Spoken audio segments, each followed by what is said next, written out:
Hello students, स्वागत करते हैं आप सभी का मेरे यूट्यूब चैनल पे। आशा करते हैं आप सभी लोग मस्त होंगे, स्वस्थ होंगे और आपकी पढ़ाई अच्छी चल रही है। जैसा कि आपके स्क्रीन पे दिया हुआ है एक बहुत ही अच्छा क्वेश्चन और मेरे एक स्टूडेंट के द्वारा पूछा गया है, तो आज इसका सॉल्यूशन मैं बताता हूँ आप सभी को। बहुत ही अच्छा क्वेश्चन है और ऐसा एग्जाम में क्वेश्चन आ सकते हैं, इसीलिए मैं इस क्वेश्चन को बता रहा हूँ। ठीक है। The product of two number is 1521 and the HCF of this number is 30। अगर ऐसे क्वेश्चन दिया हुआ, अगर इसका आपको मिल जाता क्या एलसीएम निकालने का, तो आप इसमें डायरेक्ट इसका डिवाइड कर देते तो आपको आंसर मिल जाता। ठीक है। जैसा कि आपको पता होगा formula, first number into second number is equal to HCF into LCM formula होता है। अगर आपको डायरेक्ट इसका अगर एलसीएम निकालने को बोलता तो आप निकाल सकते थे। ठीक है। बट इसमें क्या पूछा, ऐसा पेयर पूछा है जिसके क्या है, मल्टीप्लाई करने के बाद 1521 आ रहा है, बट उसका एचसीएफ क्या होना चाहिए, 13 होना चाहिए। ऐसे दो नंबर के पेयर कितने पॉसिबल हैं। ठीक है। तो आइए इसको हम लोग शुरू करते हैं लगाना। सबसे पहले आपको मैं बता दूं इसको लिखने का तरीका क्या है। जैसे देखिए, ये जो 13 है, इस बात को समझ लीजिएगा, मैं यहाँ पे सॉल्यूशन डाल रहा हूँ। ये जो 13 है, तो 13 हमारा एचसीएफ है। एचसीएफ मतलब हाईएस्ट कॉमन फैक्टर। इसका मतलब कि जो भी दो नंबर होंगे, मान लेते हैं नंबर ए है एंड बी है, तो उन ये भी नंबर और ये दोनों इसमें आपस में मल्टीप्लाई होंगे। किसका, 13 का मल्टीप्लाई होगा, तभी मल्टीप्लाई इसलिए कर रहे हैं हम, ध्यान दीजिएगा। ये जो हमारा पहला नंबर होगा वो 13A हो जाएगा और दूसरा नंबर हमारा क्या हो जाएगा, 13B हो जाएगा। क्यों हो जाएगा मैं आपको बता दे रहा हूँ, क्योंकि 13A में अगर 13 का डिवाइड करेंगे तो ये डिवाइड हो जाएगा, जो कि हाईएस्ट नंबर है, हाईएस्ट कॉमन फैक्टर हो जाएगा। और इसका भी हाईएस्ट कॉमन फैक्टर क्या हो जाएगा, 13 ही हो जाएगा। इसीलिए नंबर हमारे क्या हो गए, 13A और 13 भी हमारे क्या हमने मान लिया, नंबर मान लिया। जैसे इसको लिखना होगा, क्या लिखेंगे, suppose the numbers are 13A and 13B as the HCF of this number, as the HCF of this number is 13। हमने 13A 13B इसलिए लिया क्योंकि 13 और ए और 13B में 13 का डिवाइड करेंगे तो पूरी तरीके से क्या हो जाएगा, डिविजल हो जाएगा। इसका मतलब इसका फैक्टर जो है, हाईएस्ट कॉमन फैक्टर क्या हो जाएगा, 13 हो जाएगा। ठीक है। तो हम क्या लिख सकते हैं, जब हम इन दोनों नंबर में क्या मान लिया, 13 ये फर्स्ट नंबर मान लिया और सेकेंड नंबर हमने क्या मान लिया, बी मान लिया। बात सभी को समझ में आ गई। तो फार्मूला हमारे पास क्या है, first number into second number is equal to product of SCF and LCM, product of LCM and SCF ये भी कह सकते हैं, या साथ ही साथ क्या कह सकते हैं, एक और फार्मूला, इसको एक और तरीके से लिख सकते हैं। कैसे लिख सकते हैं, ध्यान से समझिएगा। ये तो पहला हमने तरीका लिख सकते हैं। दूसरा तरीका क्या है, SCF into LCM is equal to product of two number, product of two number. ठीक है।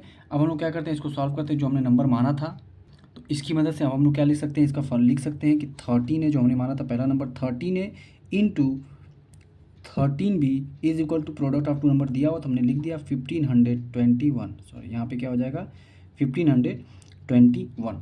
अब यहाँ से हम लोग 13 कॉमन लेंगे, A इंटू बी हो जाएगा और 13 कॉमन मतलब 13 उसमें ला के क्या हो जाएगा, डिवाइड हो जाएगा।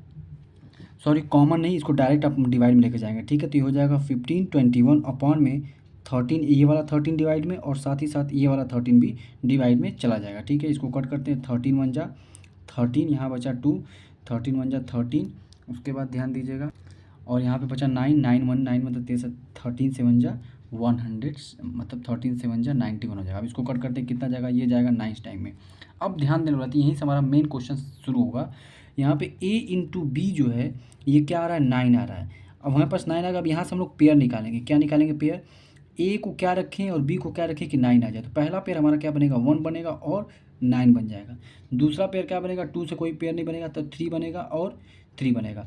अब हमको ये दो पेयर मिल गया। अब इसको हम लोग को क्या करना होगा, सेटिस्फाई कराना होगा। सेटिस्फाई कराने का मतलब क्या हुआ, मतलब A की वैल्यू हमने क्या लेते हैं, 1 लेते हैं, और B की वैल्यू अगर हम लोग क्या लेते हैं, 9 लेते हैं, तो जो हमारा नंबर मिलेगा वो क्या मिलेगा, ये देखते हैं। तो जो हमारा नंबर 13 ये हमने माना था, फर्स्ट नंबर हमने क्या माना था, फर्स्ट नंबर 13A माना था। 13 इंटू ए मतलब 1 करेंगे, हो गया हमारा 13। और अगर सेकेंड नंबर देखा जाए, तो सेकेंड नंबर अगर हम लोग चेक करते हैं तो 13 इंटू कितना हो जाएगा, 9, तो तो ये हमारा हो जाएगा 13 9 जब 117। अगर इन दोनों नंबर का हम आपस में मल्टीप्लाई करेंगे तो हमारा मल्टीप्लाई करने के बाद 1521 आएगा। और अगर इसका हम लोग क्या लेते हैं SCF लेंगे तो 13 आ जाएगा। मतलब पहला पेयर ये हमारा पॉसिबल है, ये हमारा पेयर क्या है, पॉसिबल है। मैक्सिमम पॉसिबल वैल्यू कितनी हो जाएगी, 1 और 9 होगा और 3 हो जाएगा। ठीक है, तो हमने पहले को जो हमने सेटिस्फाई कर दिया, जो पहला नंबर 13 था और दूसरा नंबर क्या निकला हमारा 117। और इसको हमने अपने देखा कि क्या क्वेश्चन में दिया था, SCF दिया हुआ था 13 हो, तो इसका SCF 13 आ जाएगा। और इसका मतलब मल्टीप्लिकेशन करने के बाद 1521 मतलब 1521 भी आ जाएगा।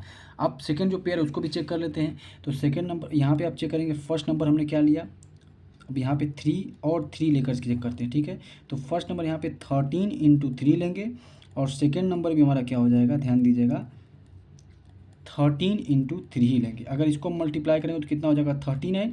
इसको भी मल्टीप्लाई करेंगे तो 13 है। इन दोनों का अगर आपस में मल्टीप्लाई करते हैं तो 1521 तो आ ही रहा है। ठीक है, बट अगर आप इसका SCF निकालते हैं, ध्यान दीजिएगा, इसका SCF क्या आ जाएगा, 39, तो इसका SCF भी हमारा क्या आ जाएगा, 39 आ जाएगा। तो लेकिन हमको 39 नहीं लाना था, SCF हमारा क्वेश्चन में पहले से दे चुका है 13 है, तो ये हमारा जो होगा ये पॉसिबल नहीं होगा। इसका मतलब जो हमारा फाइनल आंसर आ जाएगा, क्या आ जाएगा, ये हमारा ही विल नॉट कंसीडर, ही विल, हियर लिख सकते हैं, here we will not consider A = 3 and B = 3। बात समझ में आ गई होगी सभी को, अच्छे समझ में आ गई होगी। यहाँ पे हमें ए को 3 और B को 3 कंसीडर नहीं कर पाएंगे क्योंकि यहाँ पे इसको क्या कर रहा है, फॉलो नहीं कर रहा है। ठीक है, तो सिर्फ एक पेयर बनेगा। तो यहाँ पे लिखेंगे क्या, ध्यान दीजिएगा, ओनली, मैं यहाँ पे कलर चेंज कर दे रहा हूँ ताकि क्लियर हो जाए, ओनली पॉसिबल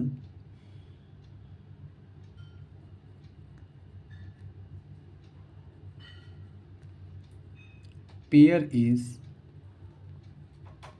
13 117। ठीक है, ऑप्शन क्या कह दिया तो भी मैं आपको बता देता हूँ। ऑप्शन हमारे पास देखिए क्या था, मैं लिखना भूल गया, A B C और D दिया हुआ था। ए में क्या दिया हुआ था, 2 दिया हुआ था, 3 दिया हुआ था, 1 दिया हुआ था और 0 दिया हुआ था। तो ओनली 1 पॉसिबल पेयर होगा। इसका हमारा आंसर क्या हो जाएगा, C का मतलब फर्स्ट वाला से हो जाएगा। ठीक है, एक ही पॉसिबल पेयर है। ठीक है, तो उम्मीद करते हैं कि क्वेश्चन आपको अच्छे समझ में आ गया होगा। अगर क्वेश्चन आपको अच्छे समझ में आ गया तो चैनल को लाइक शेयर एंड सब्सक्राइब जरूर कर दीजिएगा। Thank you so much.